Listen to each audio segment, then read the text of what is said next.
para identificarse. Es cuál.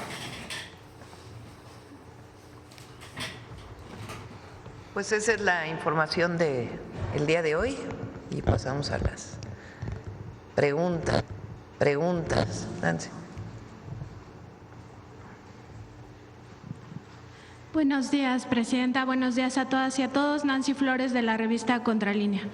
Presidenta, el próximo lunes 24 de marzo se cumplen 14 años de que los grandes medios de comunicación en México firmaron un pacto de silencio con el gobierno de Felipe Calderón en asociación con García Luna.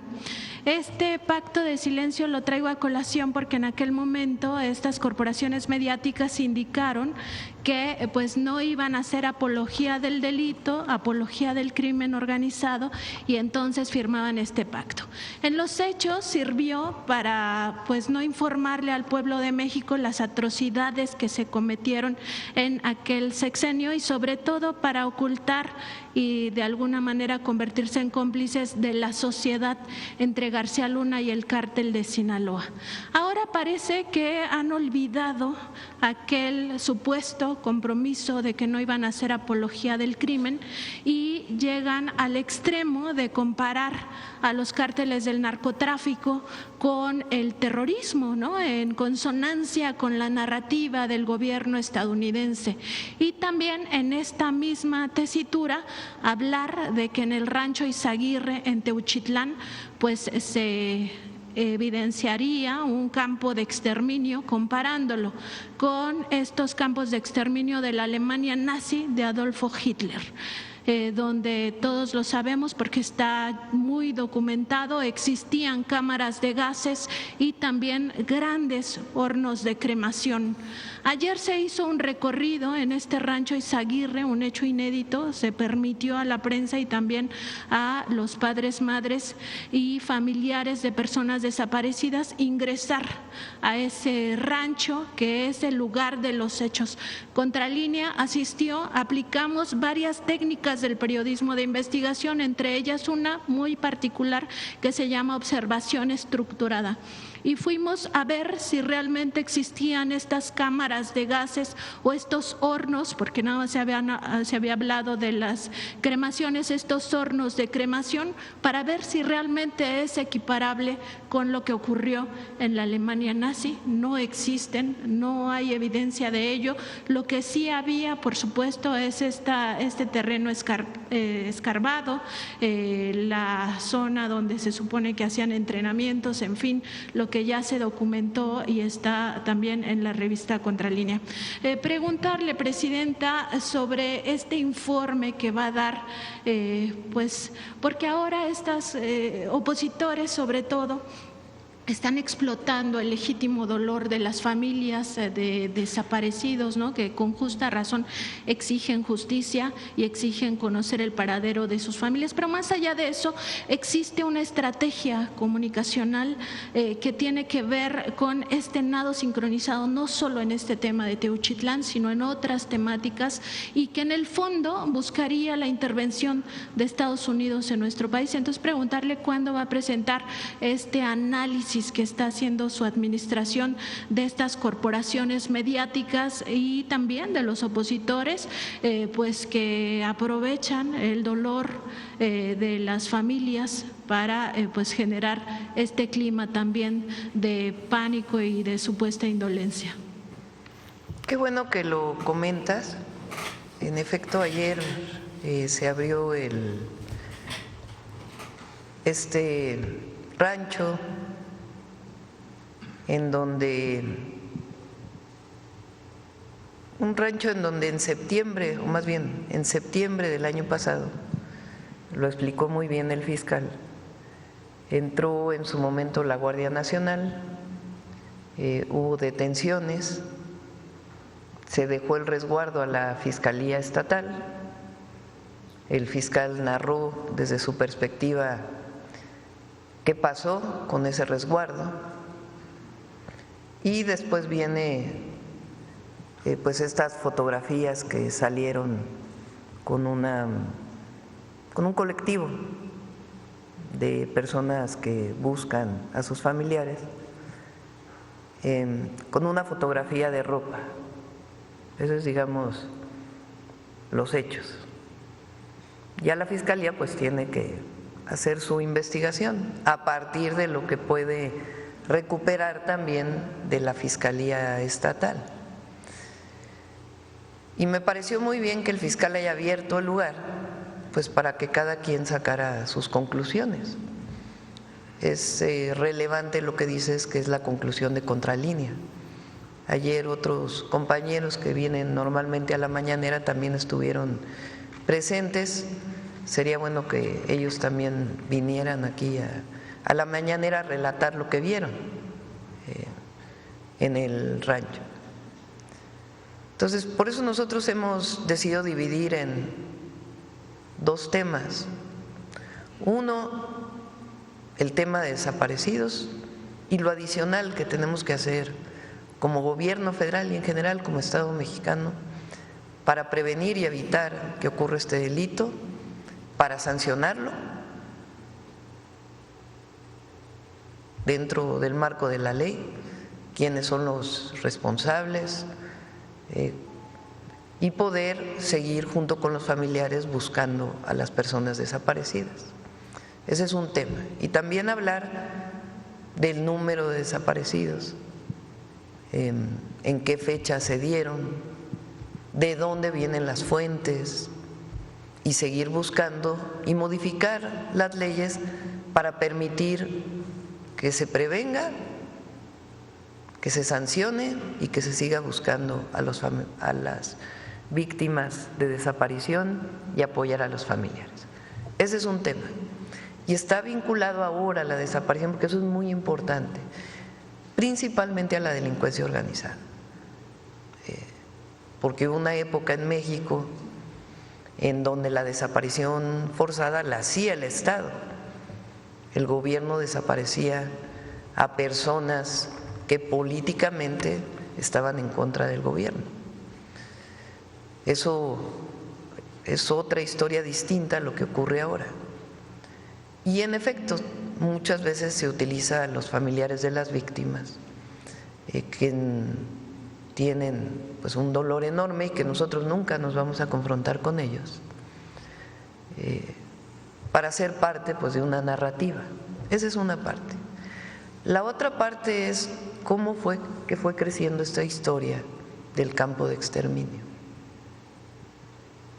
¿Quiénes fueron los que hablaron por primera vez de eso? Entonces, eso ya lo vamos a terminar, pero no queremos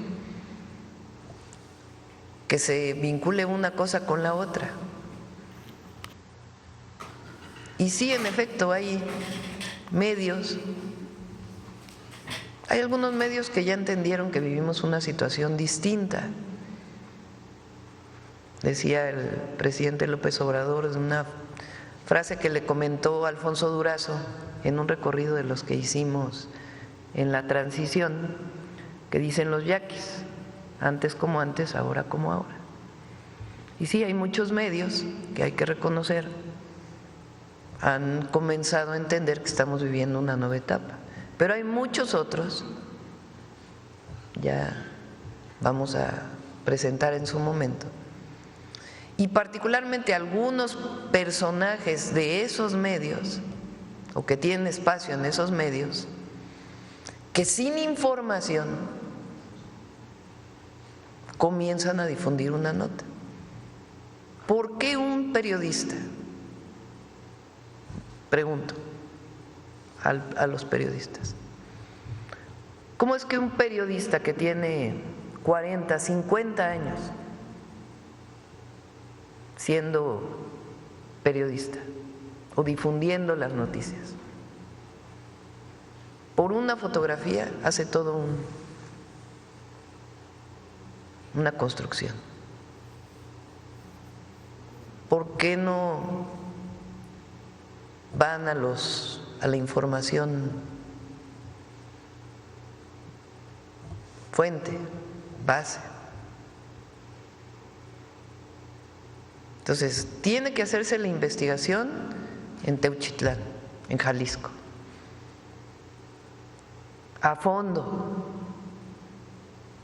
Y eso le toca ahora a la Fiscalía General, con la información que le dé la Fiscalía Estatal. Segundo, que cada uno de los que fue a ese lugar, de los periodistas, más allá de la situación de las víctimas y de los familiares de los colectivos, que diga qué vio.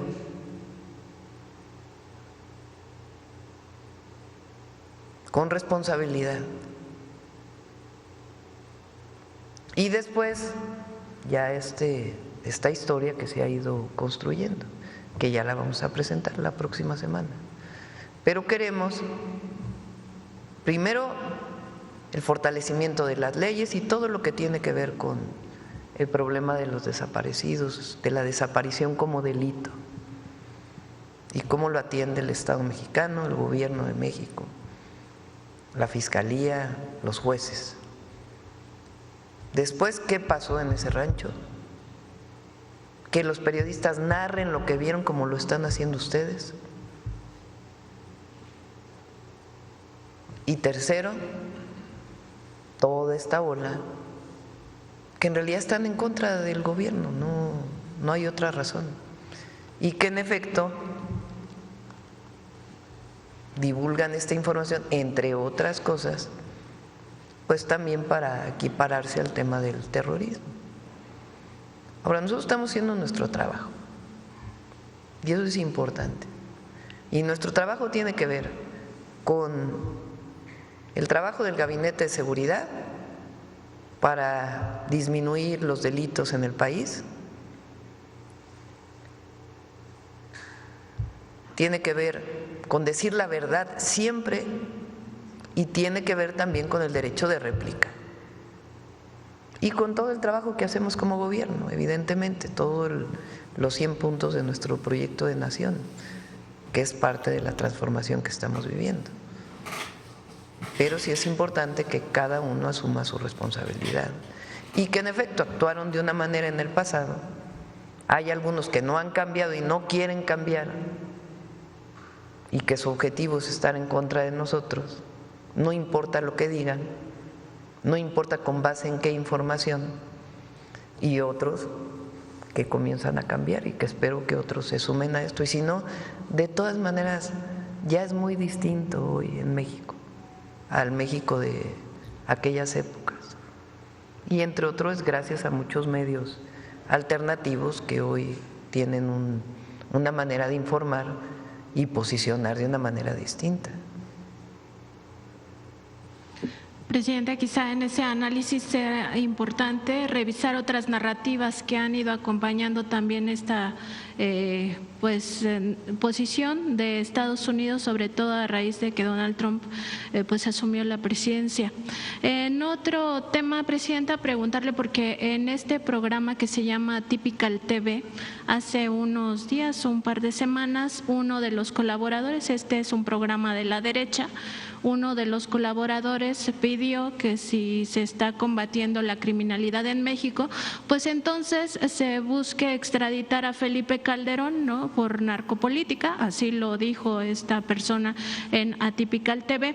Y ya no sería solo el consenso de aquellos que participaron en la consulta ciudadana para conocer si se quería o no juzgar a los expresidentes, que la mayoría votó porque sí, y también ahora hay un consenso en la Casa Blanca de que el narcogobierno se vivió precisamente en el sexenio de Felipe Calderón por la asociación de Genaro García Luna, entonces secretario de Seguridad Pública, con el cártel de Sinaloa. Preguntarle, Presidenta, pues si será posible revisar este caso de Felipe Calderón y sobre todo que en su caso, si se encuentran elementos, pues se denuncie ante la Fiscalía General de la República para buscar, pues eso, que rinda cuentas frente al pueblo de México. No nos corresponde a nosotros, le corresponde en todo caso a la Fiscalía, si es que llegara a encontrar estas evidencias. Ahora, desde mi perspectiva, el momento histórico que estamos viviendo, la conciencia que hay en el pueblo de México, la diferencia en la manera en que hacemos las cosas, las consecuencias de la guerra contra el narco, la detención de García Luna, una persona que llega a la presidencia, Calderón, con un fraude electoral, que para legitimarse declara la guerra contra el narco, que pone al frente de esa guerra a un personaje, García Luna, que lo premian en Estados Unidos, que tiene toda esta cadena de vínculos en su momento con periodistas, con organizaciones de la sociedad civil. Se incrementan los homicidios a más del doble. Las desapariciones. Las desapariciones. Y luego resulta que el personaje que se encargó de esa guerra estaba vinculado con los cárteles y está detenido en Estados Unidos. Bueno, todo esto que hoy es público, que no hay que dejar de mencionarlo, porque hay jóvenes que tienen hoy 15 años que no vivieron aquel momento, o 18 y que lo vivieron de pequeños, que tienen que saber que eso fue lo que ocurrió en México, vinculado además, por ejemplo, con el hecho de que los mayores ingresos petroleros en el país y excedentes petroleros fueron en aquella época, y que no hay una sola obra pública que distinga a aquel gobierno. Desde mi perspectiva, el pueblo de México ya lo juzgó.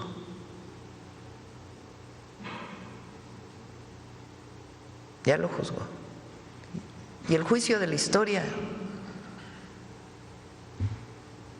quizás es el más importante. Y hoy el pueblo de México ya juzgó a Calderón, a su sexenio. Y eso es lo que queda en el legado, en mal legado. Ese no se lo va a quitar nunca. A diferencia, por ejemplo, de un presidente como Andrés Manuel López Obrador,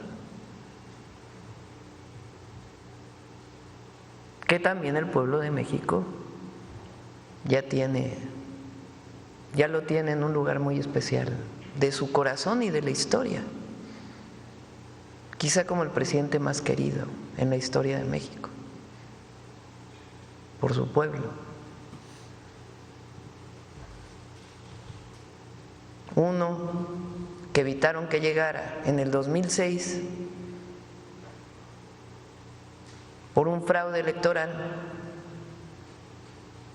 un presidente espurio que llega a la presidencia y desata una guerra en su propio país, con las consecuencias que ya conocemos, y un presidente amado por su pueblo. Y eso es el legado que va a quedar en la historia, por más que los adversarios quieran hablar mal del presidente López Obrador. Él dijo, yo lo dije en mi discurso en el Congreso, él dijo: no quiero que me pongan una estatua, una calle, no quiero que mi nombre vaya a ningún lugar. Y yo dije: no hace falta, ya está en el corazón del pueblo.